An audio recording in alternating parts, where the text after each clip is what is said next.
Good morning, everybody. We got Cowboy here, myself. We got Ben Kelleran with me. Kelleran's Corner.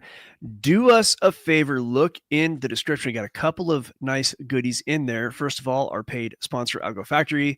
Have a new algo in there, show you how we build the algo, show you how we turn it into code, show you how the professional traders will use certain programs to link their algorithm to an exchange and trade for them while they're not sitting at the computer, right? While you're sleeping, playing golf, what have you. And more importantly, take a look in the description for Ben Kelleran's links. We got links to his stuff. Gosh, Ben, how long have we been doing this for now? At least chatting like a year now, at least, right? Yeah, I think we're going back and forth kind of sometime late last year, and then kind of stayed in touch from there. And then we started 2 or 3 months ago doing this once a week. So on the podcast, yeah. So, yeah. Look, I'm going to tell you right now. In the year of our conversations, I've been thoroughly impressed with the kind of knowledge that Ben has on lock, just in his head, without like looking things up. So, very few people understand like energy markets, markets in general, and geopol like Ben does. So, happy to have you on, Ben. Thanks for joining us. What's on your mind today, man? What are you interested in talking about?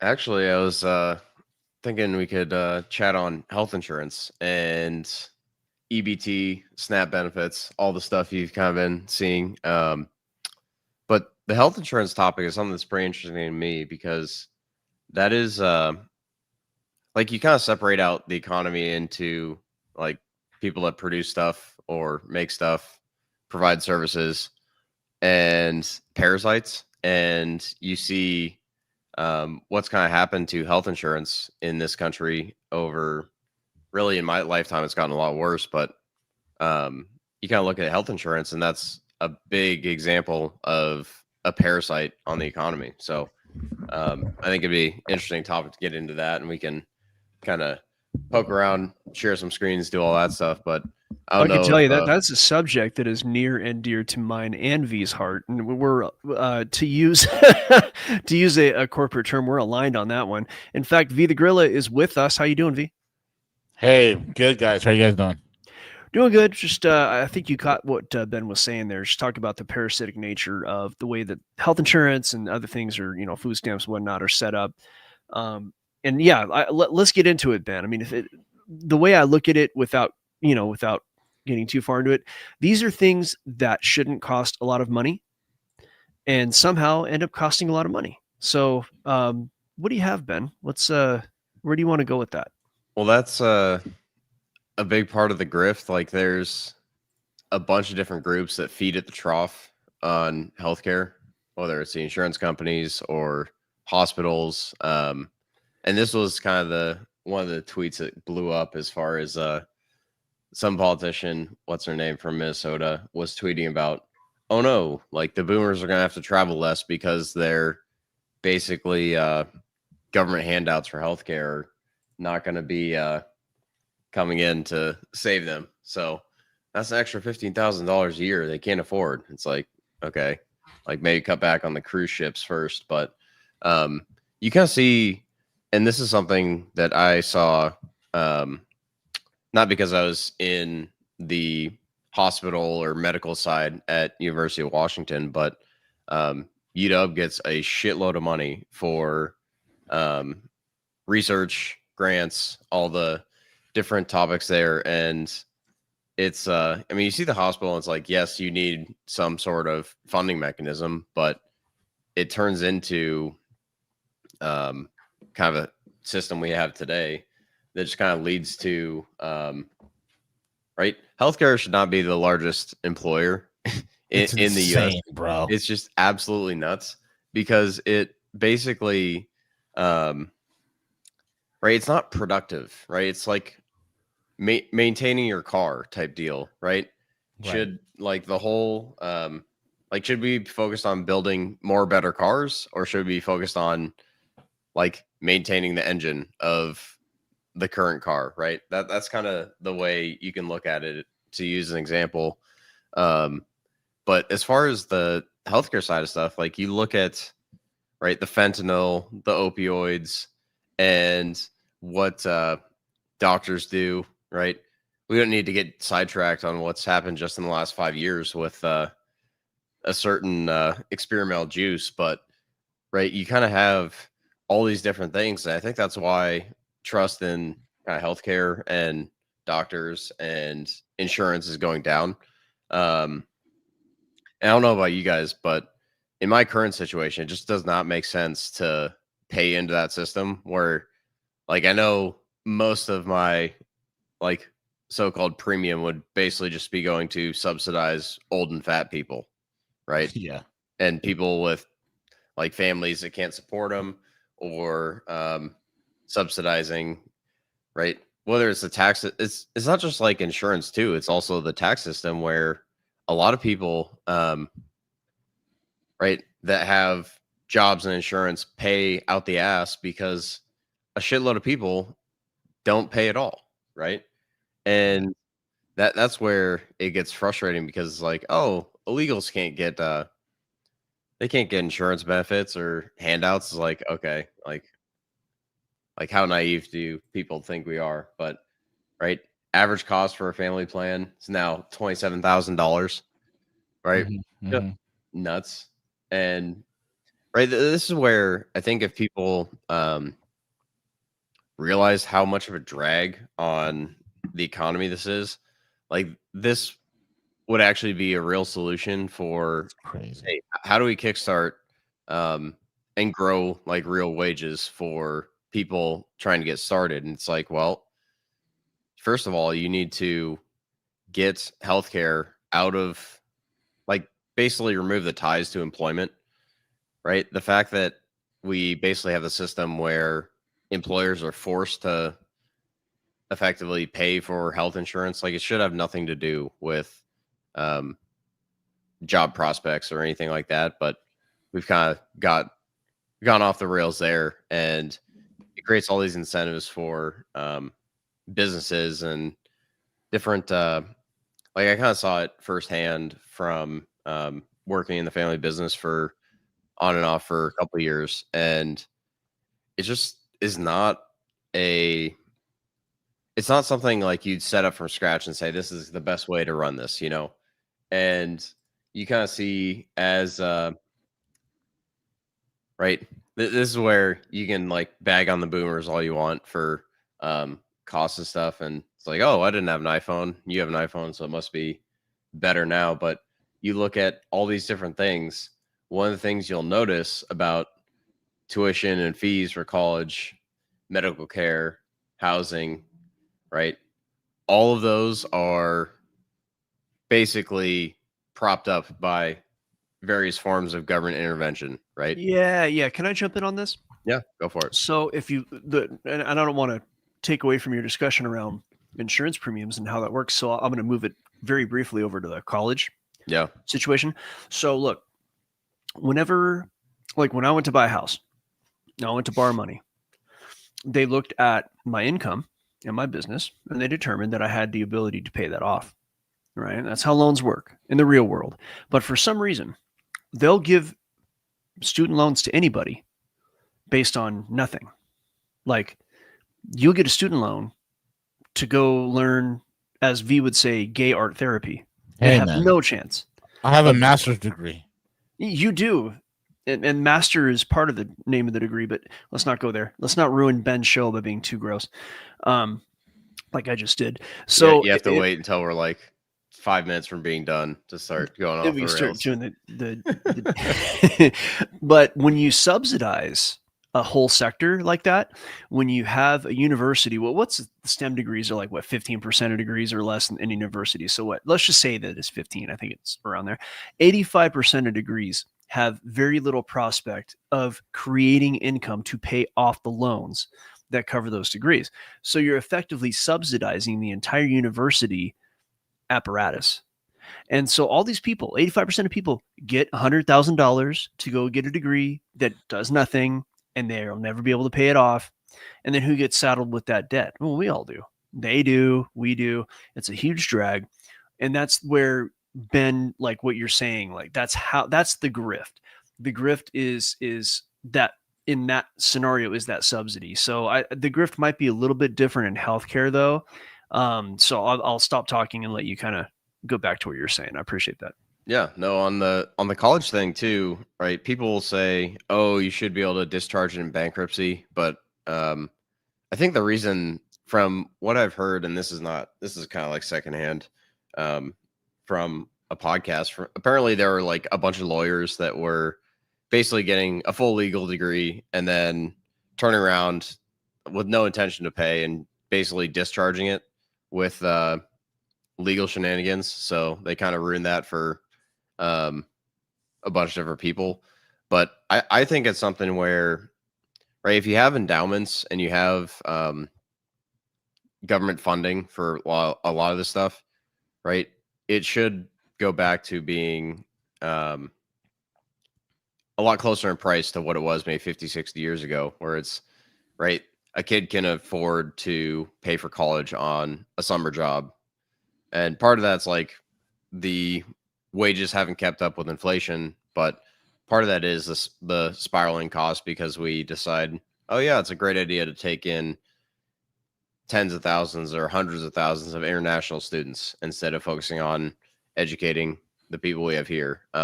Yeah, the debt is just creating money out of thin air, and then the price of everything goes up. And then there's the other arguments, but with the international students, and there's truth to that as well. I mean, to fix it, I would say just clear the debt. No one's going to like that, but you just clear the debt and you no longer give out student loans to non-STEM people. In fact, you just don't give student loans except for people who can afford to pay them back, like based on credit. And then, like you said, the price of universities will go down. The communist indoctrination center, otherwise known as universities, will be defunded, right? And that's, I think we need that personally. Yeah, I totally agree. I think it's kind of the thing, though, is where you have interventions or distortions created by government or regulation or different rules, right? This is kind of the outcome you get. And to go back to insurance and medical care, right? When doctors are incentivized to have, like, this is the classic example for like pediatricians, right? If they have, I think it's 80% of their practice like compliant with the full vaccine schedule, then they get like a big old bonus at the end of the year from, I think it's like $600,000 or something. It's huge. I don't think it's, I don't know if it's that big, but it's like, it's six figures, right? It is six figures. It's Okay. like big, where it's the type of golden handcuffs that most doctors, where it's like, okay, well, I just get to do check the box, like do what all the other guys are doing, and then I get a nice fat lump sum at the end of the year. I don't know the exact amount, but I do remember it being like, I think it was I'm gonna look it up. I think it is per kid basis. Like, it's a good chunk of money. And right, for doctors that take appointments, see guys or see kids once or twice a year, and they do it for a total of an hour, right? If your per kid payment is like, I don't know, a couple $100 and you've got a couple hundred patients in the practice, right? That adds up pretty quick, especially if you have a big practice. But it's just like distortions like that turn into bad healthcare and decisions that are good for society. And that's where I kind of look at it as frustrating. I think there's enough people starting to figure out, like, hey, like, we're poisoning kids and we're making a bunch of decisions, and at the same time we're paying out the ass for healthcare that sucks, right? So that's kind of where everyone's situation is different. But my kind of opinion is, like, there's no reason to participate in your own robbery as far as paying for insurance, right? If you're going to still pay out of pocket, you're still going to have doctor's appointments, you're still going to have expenses, you might as well just pay out of pocket, right? And yeah, does it maybe not cover like the catastrophic worst case scenario? No, but right, if you're paying a ton of money every month and it's just basically, you might as well light it on fire until you actually have that emergency, right? I think there's something to be said for, depending on your situation, at least thinking about some of the alternatives to help for insurance and healthcare and all that stuff. Not Canadian healthcare, obviously, but anyway. I'm seeing Canadian some healthcare numbers is the here. best. But I mean, this is kind of explaining the sentiment on paying out of pocket versus like the premium. Yeah, Canadian healthcare and their MAID, which is another rabbit hole that's dark, but I think that's probably going to start showing up more and more here in the U.S. too. But yeah, this is the graph of the 27,000, right? Where for a family, right, I understand it's going to be more, but when you have a, right, this is not a quality of life thing. It's not something that's improved over time. It's not something that gets better every year, right? So you can't just assume that, oh yeah, it's right, just for inflation, do all the stuff you want, but you can't assume that this is because we have better healthcare today than we did 20 years ago, right? Right. Yeah, that's that is actually accurate. I think the In Canada, the Canada, suicide hotline In calls Canada, suicide hotline calls you. yeah, Real quick, we're seeing. I'm looking at different bonus schedules. It's like some insurance carriers will pay like $400 for every quote unquote fully vaccinated child, and it's like all the schedule up to 2 years old. Others do 200 or more. Others do a percentage based on the overall. I mean, these are adding up easily to 6-figure payments, given that you have a sizable practice. So just to throw that in there. yeah. No, it's amazing to kind of go back and look at the history of the stuff for the last like 10, 50, even 100 years. And you kind of realize that the healthcare system is not designed to keep people healthy. And right, that's where you kind of go back to, okay, maybe we should take a look at what we're eating as far as our diet, take a look at right, exercise and some of these different things that are more preventative. But right, you're not going to have a good time with your health if you're eating a bunch of processed garbage that is covered in seed oils, which might as well just be engine lubricant, right? Hey man, And so what's wrong with lube? that's maybe goes back to your master's degree in art therapy. You but, leave my gay art therapy out of this. How dare you? You cis white gendered male. I know. I'm the automatic villain in today's cisgendered. society. Unless you're a Christian, then you're apex villain. Are you a Christian? Then that means you're apex. You're like the penultimate villain. Yeah, You're the I oppressor. go to church every week, and that is racist thing. It is, especially hateful. here in Idaho. We don't we don't tolerate. How do you a sleep bunch in of there with all that hate in your heart? Like a baby, but What was like that Dave Chappelle skit when he was like the black open up your heart and let the hate out. Yeah, he goes, if you have hate in your heart, then let it out. And then he Let it out. hits the thing on the floor. His That was Clayton Bigsby, the Clayton blind black white supremacist. Yeah, that was I think one of his best bits was awesome. Condoleezza Rice. Condoleezza Rice. What the hell kind of name is Condoleezza anyway? Sounded like bad Chinese takeout food. Yeah, no, it's pretty funny, but I mean, you kind of this is kind of separate, but this kind of leads into like the big picture stuff that has not been conserved over the last 50 years, give or take, where you kind of look at where things are headed in the trajectory. I think there are actually signs that I think we're going to be heading back in the right direction in the next 5 or 10 years, just because of changes in attitudes. But like people talk about the conservatives, and this is why this goes into kind of my post. I had not viral, but like one of the posts where you get more attention than usual, where you kind of talk about, hey, like why is Gen Z more right wing than people think?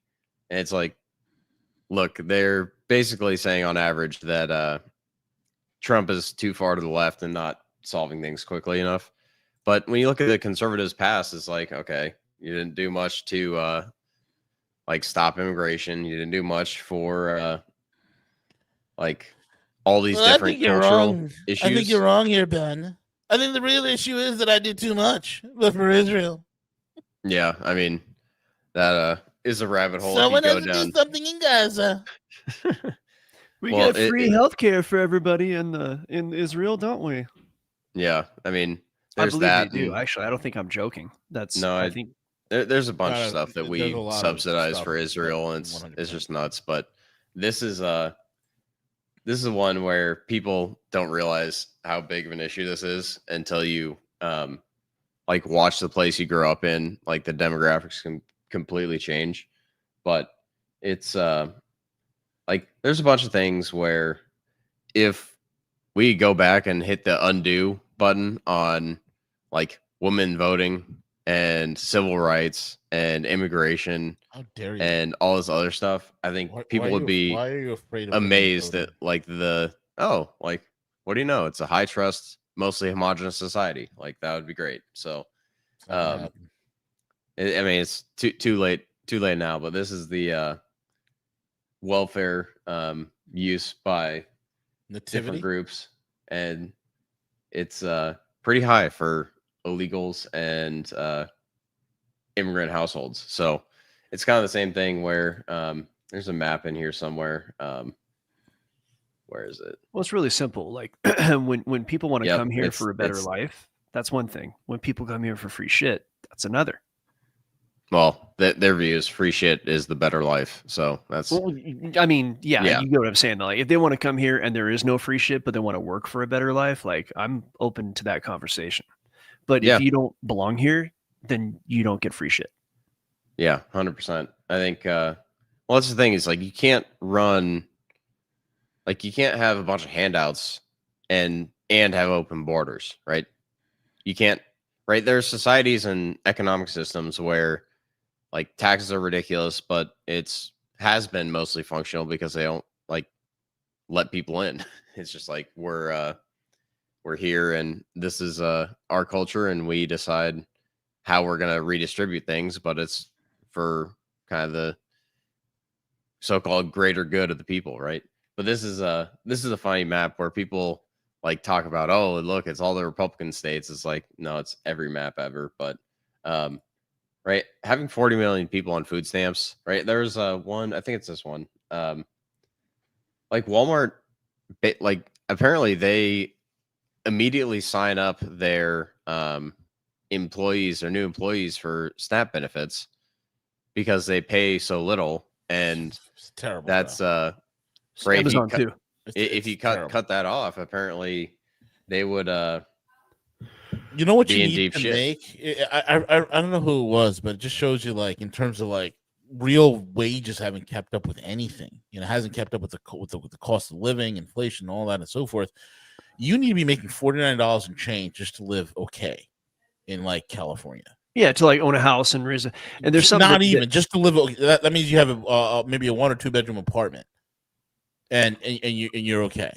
That's how stupid the cost, and it keeps going up. Why? Because we're a country run by lawyers. We Well, line up and all the bankers- lawyers. and bankers have that make their them money on execute. fee income, right? So they need money velocity, but we don't want to lose what Ben is saying here. Like we don't want to get too far ahead of it. and I've known about this. We talked about this on the show. I think V, you're the one that pointed it out. Right. The Walmart's scam is that they will pay below the poverty line to ensure that their employees will qualify for SNAP benefits. And then they're somehow allowed to encourage their employees, not just SNAP, but all the, welfare. And I'm not against welfare. I think there's a place for it. Do not get me wrong. But in this particular scenario, they're actively running their business model to plan on welfare so that they're like, we literally are subsidizing Walmart employees. And then, they can keep their prices low and suck up the profits. That is criminal. That's criminal. They should Yeah. be. They don't even have any freaking employees. You ever go to a Walmart? You walk around, there's like no one to talk to if you can't find your particular brand of duct tape or whatever bullshit you want.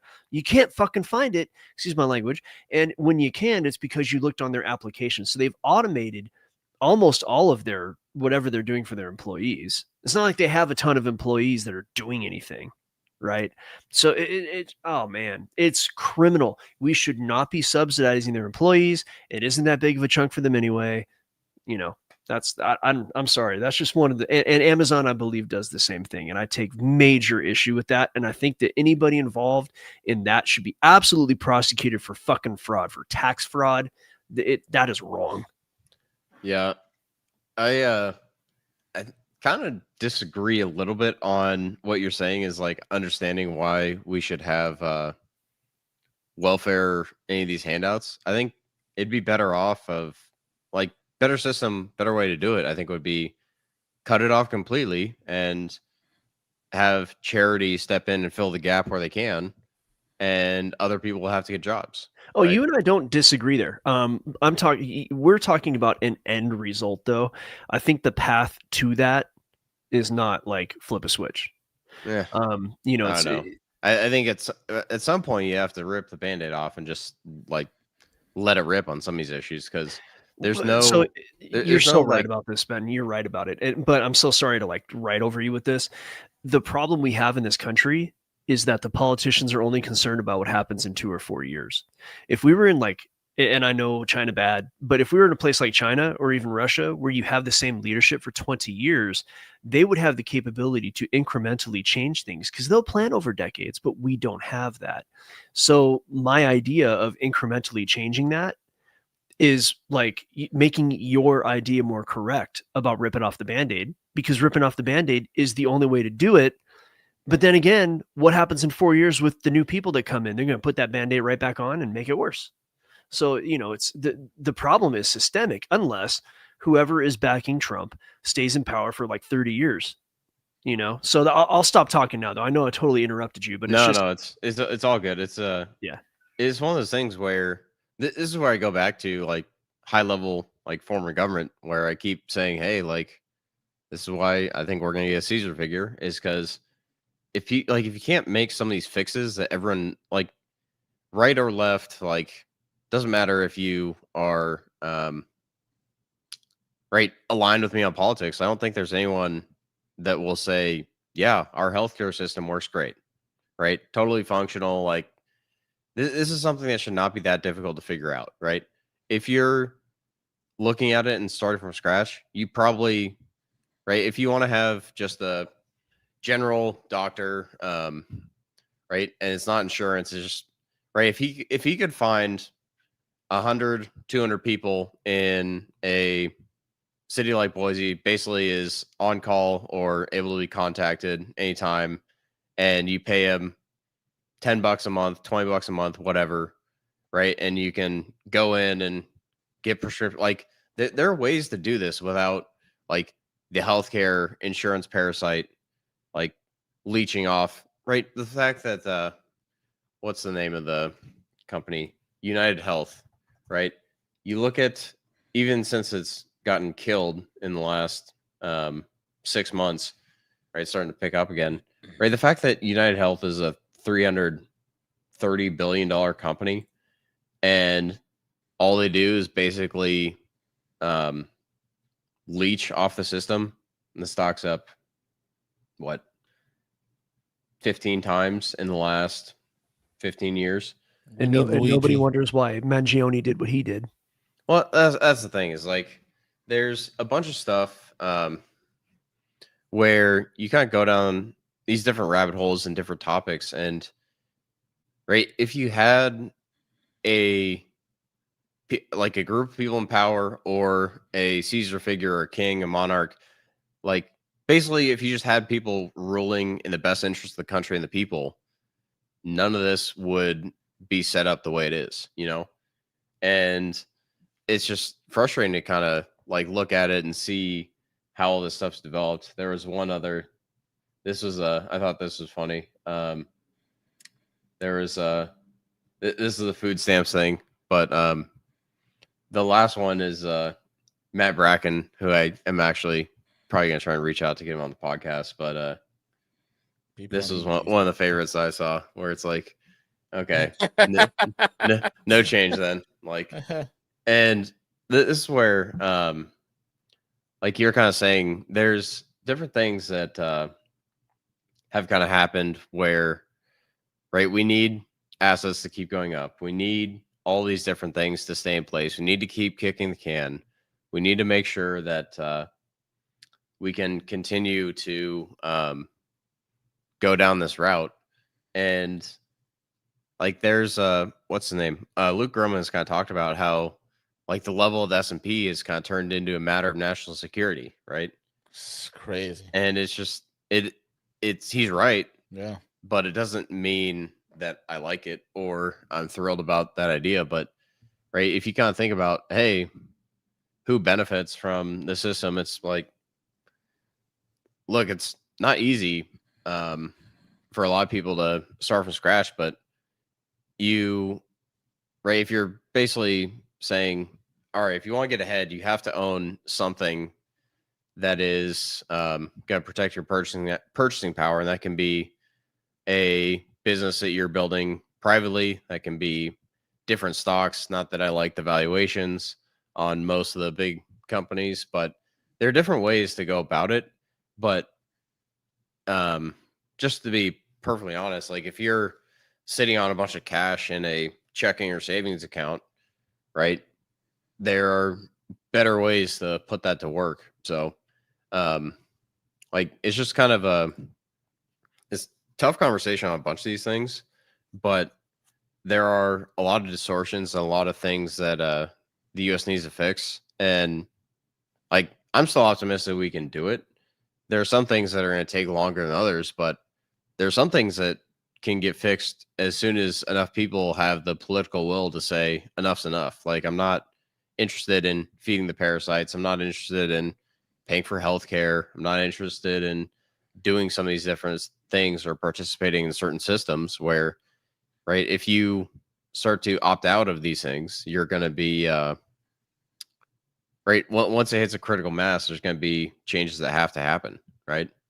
So it's tough to kind of Todd's been paying for health insurance for 45 years. Yeah. It's I mean, right, if the insurance companies weren't printing money by offering health insurance, they wouldn't do it. So I mean, I don't know about any individual situations, but on average, right, they're not going to be paying out more than they take in. So yeah, that was kind of what I had on health insurance. I don't know if you guys are have been focused on other stuff. There's a bunch of interesting stuff going on as far as current events, geopolitics, all that stuff. I don't know. Like, I've been kind of paying more attention to the Venezuela stuff, and I don't know if you guys have heard anything new there, but it's I don't know. I think it's what's going on in Venezuela right now. What's the latest? I mean, there's different things, and this is more like zooming out, not on specifics, and kind of talking about the kind of geopolitical chessboard type view of things. I think it is kind of a very important piece as far as the resources, but also in kind of the U.S.-China competition, right? There was some talk about, oh, U.S. and China are going to have a trade deal. They're not going to have a trade deal. They're going to wait 12 months before export controls on rare earths or whatever the headline is. But I think Venezuela, if you kind of zoom out a bit, I think is going to be one of those places where it's it's actually pretty important as far as kind of where this whole U.S.-China thing heads. And there's talk of, oh, U.S. needs to decouple from China and all these different things. Like, well, if you do that quickly, like, there are a whole bunch of ramifications as far as financial markets, as far as gold, as far as the U.S. debt markets, as far as all these different things, right? And this is why I get like nervous, like looking at like financial markets and valuations, because there's no way to underwrite all of the actual fundamentals saying this is going to work out well for a bunch of different stocks.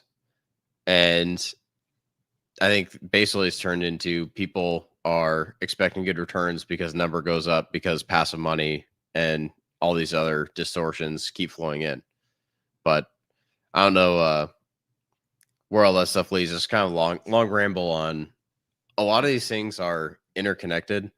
And when you start like connecting all these different things from finance to geopolitics to current events and what's going on in the Middle East, what's going on in South America, what's going on in China, right? You end up looking like Charlie from It's Always Sunny at the conspiracy board. But I think that's how the world is actually structured right now. And there's just so many things changing. It's hard to stay on top of everything. So what's your guys' view on some of the current events, where all this goes? Well, Cowboy, you wanna say something? Oh no, I was gonna let you go. Okay. I mean, when you look at Venezuela, it's going to be pretty interesting, right? Venezuela, I have to remind everybody, it's not Iraq. It's not Baghdad. The world is not 1991 anymore. And this is what the U.S. planners don't understand. I heard a geostrategist. God dang. Say it best. And he said that you could be an analyst of this game for the last 40, 50 years. And what has occurred in the last 13 has been so paradigm altering that it wouldn't even matter what the last 50 was. And one of the biggest problems that a lot of the American leadership has is they don't understand this, right? They think they're going to effect a color revolution. The U.S. has tried multiple revolutions in Venezuela and it's failed. This next attempt is also going to fail. I mean, right now, I think, Nick, I think you're the one who sent me the clip that, Wagner has already been moved into Venezuela. Yeah. So, yeah, pretty much. Like, so Wagner's there. The Russians have moved some air assets there. China has assets there. Venezuela is not going to fall into U.S. hands. Secondly, is this. Let's just say in a vacuum, we can just, do our projections into a vacuum and say, you know what, the U.S. takes Venezuela. Okay, fantastic. U.S. takes Venezuela. Then the question becomes, then what? We have the same problem that we have here. We have the same problem that we have with Australia. It's the same problem with anywhere else in these, Western democracies. I use that word euphemistically. We don't have refining capacity. We know that Venezuela is sitting on a ton of rare earths. We don't have any of the refining capacity to do it better, cheaper, more granular, more fine than what the Chinese already has. The majority of the patents for rare earth refining is held by China, right? That's number one. Number two, in terms of hydrocarbons, right? We haven't had a new oil refinery built in the United States since 1973. Okay, 73 was the last time we built an oil refinery here in the U.S. That hasn't changed. So, what do we do, right? When we get it, it's like the way U.S. strategists work. It's take the hill. Okay, we took the hill. Now what? I don't know. I don't know. No one thought about this. That's kind of like how things are with everything we're doing because our system is broken. It sits on and works on 4-year increments. There's too many chiefs, not enough there's too many chiefs, not enough Indians. There's total and complete schizophrenia in how things played out. Things were a lot more when we used to topple governments back in the days. We did it better than what we're doing it now. And I mean, back in the day, and talking about just 50 years ago. Last 50 years, right? I mean, look at what we've done to Central and South America. That was like pretty much our background. The National Endowment for Democracy and whatnot. Incredible how we have fallen in that regard.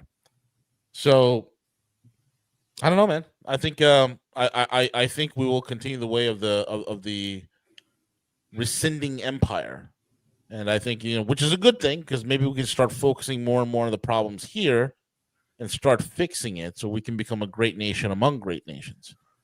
That's my take. Yeah, I mean, we should have Joaquin Flores on. We need to get Joaquin on. Yeah, I talked to him a couple weeks ago. He's down. We just got to set it up. Matt Arid will be back too. Nice. Yeah, we gotta have Matt on. Back in the States. I mean, he's back in the Northeast, the Western Hemisphere. Excuse me. Oh, I didn't realize he was traveling. Yeah, he was in Europe doing smart guy. So with Venezuela, we got to have Joaquin talk about it.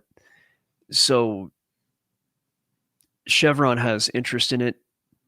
Venezuela went ahead and I think they basically, if not fully, somewhat annexed Guyana, if I'm not mistaken. And we didn't do anything about it. And our open position is that we are quote unquote enemies with Venezuela and quote unquote friends with Colombia. But Joaquin Flores has gone through and looked at a lot of different things politically, geostrategically, and quite more importantly, from a corporation standpoint, from big oil standpoint.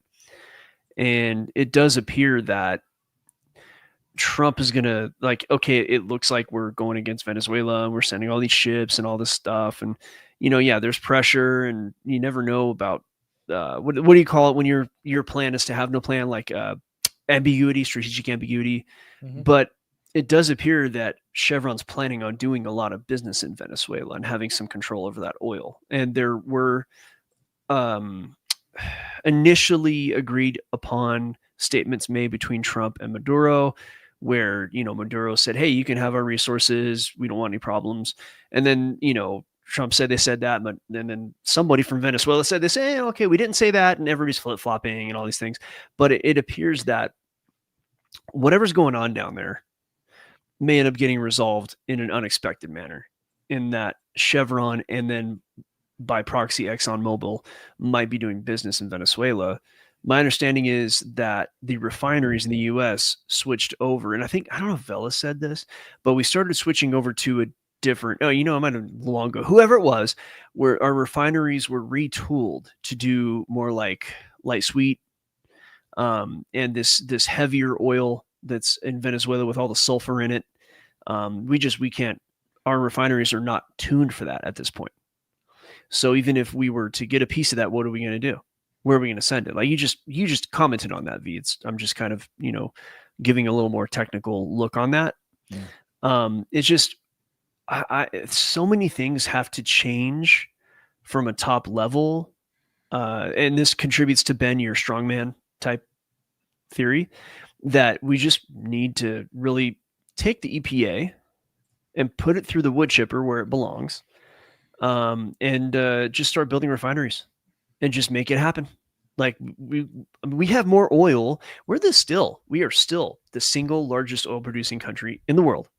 Now we can't compare to groups of countries and, in OPEC and whatnot, but we have a ton of oil. There's really no reason for us to rely on others for it. But you know what? Sure, you can rely on other countries so that you can influence their politics and do things like that. But I see a lot of this as you told us about it a year or longer ago, that we would be focusing on the Western Hemisphere. We would be pulling out of the Eastern Hemisphere. Yeah, 2-3 years ago. Yes, and that was an Algo factory drip. That's among many that have come true. And it seems like you've become less optimistic since then. That's for sure. But those drips that were initially fueling optimism are coming true. So we have to wonder, okay, is it just kind of a market type up and down where it doesn't look good now? I think I turned into a Debbie Downer. That's what it is. What's that? I think I turned into a Debbie Downer. You're black pill, brother. Sorry, I get it though. I don't want to talk too much longer. This isn't my show. This is Ben. We want to hear what Ben has to say, but I do think that we're. Ben, I wasn't always a Debbie Downer, Ben. Okay. No, dude. V was hyper optimistic at times. Now he's just dude, you're just black pilled. I'm just mad. What's that? I'm just mad. Well, okay. Get mad, V. But I do think, to put a pin on it, if the same people backing Trump can continue to hold sway, then we have a chance over time. But I do believe that we're going to have to undergo what is going to either look like or actually be some form of depression economically before we're done with this, because I think the people who hold the keys to the money are the problem. And a lot of them are over in Europe and the Middle East and wherever. So yeah, prepare for pain, invest properly. And, we can't tell you how to do either of those things. We can tell you how we do it, but that's all I'm going to say. Thanks for letting me talk. What do you got, Ben or V? Go ahead, Ben. Yeah. I mean, I think the thing that makes it hard to be optimistic is like you just see problems everywhere, right? And that's where you kind of have to force yourself to, like, it sounds chicken shit to put out good vibes, but you kind of have to force yourself to have some reason to be optimistic, something to look forward to, something to work on. Because if your view is that, hey, it's all over, there's no point, there's nothing we can do to like change this, then right, it's right, you might as well like shut it all down, right? Go off and build the cabin in the woods, right? Get the bunker and precious metals, bullets, rice, Absolutely. like all that stuff, right? And that's where I kind of think, like, is it going to be simple or easy to fix where we're at? No, but from my point of view, it's more of a question of political will than like all these things are unfixable and we're past the point of no return. Like, we're past the point of no return on some things, but I think there are other things where I'm like, hey, this is not actually that complicated to fix. It's just you need to get a big enough part of society on board so that you don't have like chaos when you try to make some of these changes. So that's kind of where I'm at, is like, look, I don't pretend it's going to be simple or easy, that US has like a decade like the 50s ahead, right? We still have to go through what's probably going to look more like the 30s or 40s or whatever. Maybe the 70s. It's going to be our version of it, right? It's right. You've got the debt levels of kind of World War II. You've got the inflation problems of the 1970s, and you've got like market valuations like 2000, right? You mix all that up and it just looks like a giant shit sandwich. But there's still places where I think there's reasons to be optimistic. So it's not easy all the time, but I think there are things that I think are going to happen over the next several years. They're going to surprise a lot of people. I think there's going to be just as many good developments as there potentially are like bad developments. We didn't even like bag on Europe at all today, but I think next, I don't know, year is going to be really interesting to see what Europe does as far as the whole Ukraine and Russia situation, because like that's basically the driving force in their politics is, hey, we hate Russia and we're not going to let them wind down this thing in Ukraine, because I mean, it's basically an open wound that they can keep picking at for the time being. And I think there's a couple people that would love to see it get resolved, but it's those people generally are not in power in European countries for the most part, or in the EU. Yeah. Well, that's so. I think the EU financially is in trouble, and we have a lot of debt in the EU. We got more debt over in the EU than we have in China, China and Japan combined. People don't understand that. So, if the EU crashes and burns, it's a contagion that cannot be, cordoned off. Like, the rest of the world's going to feel it. So, we're going to go through something, and it may look like the 30s or 40s. It may look like the 70s. We may see, I don't know if you were to put like both of you guys, I want to hear your opinions. Do you think we're going to see a deflationary event, a stagflationary event? Stagflation. So it won't be deflation. I don't know if it'll be just straight inflation, economy's ripping, or if it's going to be economy's mediocre and prices keep rolling up, you know? So it's not going to be deflation though, right? That opens up a whole bunch of a can of worms that you can't undo deflation with our current financial system. So that's Well, that would beg the question as to whether or not our current financial system will continue. No, I know, but I'm saying the incentives of people in power is going to be run it hot, inflate, right? Basically cram down debt holders in real terms. And, right, is it sustainable? No. Like, is the dollar eventually going to be worthless like Zimbabwe? Eventually, but it's going to be a long time. And trying to, like, I'm not going to pull a Peter Schiff, right? That's not what I'm here to do. But the kind of tough part is I think it's going to be costs are going to keep rising. And I think the economy is going to, depending on what's going on, is going to cycle back and forth between, all right, it's not that great, but it's not shitty, to, right, hey, maybe we're making some changes and this thing's getting way better, right? I don't think it's, right, all this stuff goes in cycles, like I've kind of talked about before. I don't think it's going to be straight stagflation or inflation the entire next decade. I think it's going to basically cycle, but the only thing I can kind of expect with a high degree of certainty is that, hey, the dollar is going to have less purchasing power, and you should be aware of what that means for different investments, different cycles. And yeah, we'll see like what happens. Like, people are saying, oh, economy's slowing down, like jobless claims and all this other stuff, unemployment, blah, blah, blah. Right. Maybe we are like seeing a slowdown. Maybe it is going to be closer to the stagflation stuff in the next 12 months. But like, I don't know. I have a feeling that we basically have like Soviet level economic data anyway.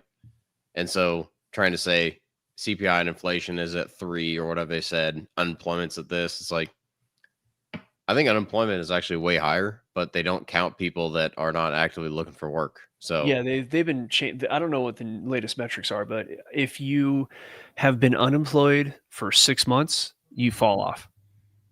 You fall off the metric. Yeah, So, I mean, it basically, that's how it was in the 90s. Forgive me for interrupting you. no, I think it's basically something where, okay, like some of these like parasites that we were talking about earlier, like they are not unemployed, but people that actually are what like the logic would say are unemployed, right?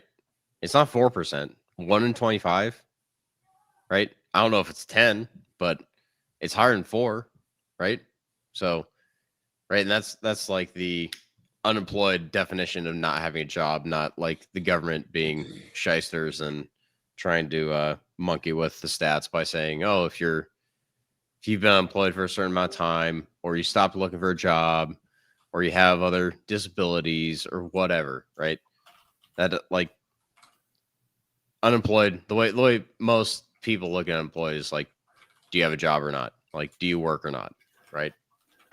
So anyway, I mean, I don't have to take you guys down the government stat rabbit hole, but it's trusting those is not a smart way to look at the world, I think. No, it's good though. You can take that data and pretend that it's true and use it to trade. We do that all the time. So the data is not useless, but if you're going to use that as a macroeconomic input, then good luck. Yeah. No, it's definitely an interesting world we live in, but that's kind of what I had for today. So I don't know if you guys have any last thoughts as we are starting to wrap up here, but I thought the health insurance topic and the SNAP benefits, EBT stuff, I thought it was pretty interesting because it's one of those things where it is kind of background noise, right? It's on autopilot for a lot of people, but health insurance is a huge drag on what the U.S. could do as far as economic growth. And you see it with the healthcare being the largest employer. You see it with all these different things. And it's because incentives and regulations and all the other things have kind of created it. So it's not organic, but I thought it was something that was worth chatting about. So.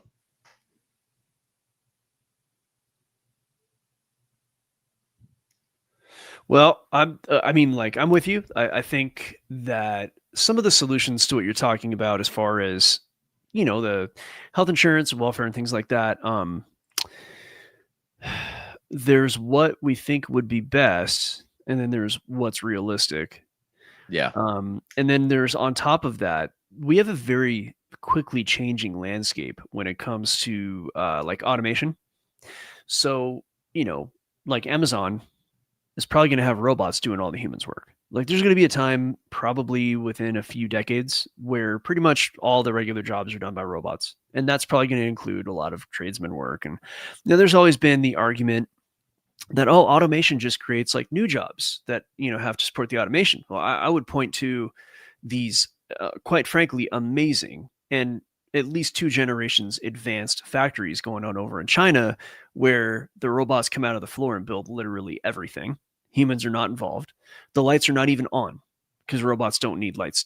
Well, that's just because they steal our technology. Right, they steal our technology. So what they actually do have is they just copy everything we have. Just copy they copied they went forward in time 80 years and took the technology that we're going to have. Yeah, because they copied our time travel technology. Yeah, they copied our future technology that we don't have yet, and they brought it to. So, but again, what's going on here, to a useful point, is that they have, sure, a couple of tech guys in a separate room that has lights, and they can make sure all the robots are doing what they're supposed to do. And that's what production is going to be in the future. You all think the factory jobs are coming back? I mean, maybe, if we get lucky in the next 10 or 20 years, we can have people doing factory jobs and tradesman jobs. But there will be a point in the future where none of this is being done by humans, or very little. So at that point, I mean, the world is going to change so drastically that all the arguments we have as far as like what's going to fix what we have right now are just like not going to matter. Right. So my opinion is that whether you're black-pilled and you think, Trump has failed and the US is going to go down, and any of this black-pilled shit, we really are in the hands of fate when automation takes full effect. And that's going to happen in my son's time. So, I don't know what to tell you, except for the only thing we can do is to position ourselves as well as we can financially. And, at this point, it makes you start to become religious, because we really are in God's hands, if you want to use the term God. So, for the meantime, at least what we can do is make some money, whether you do it with a trade, or if you're like me and you do trade, or, whatever your job is, purchase the right assets. And dude, I don't know, man. The future is extremely uncertain.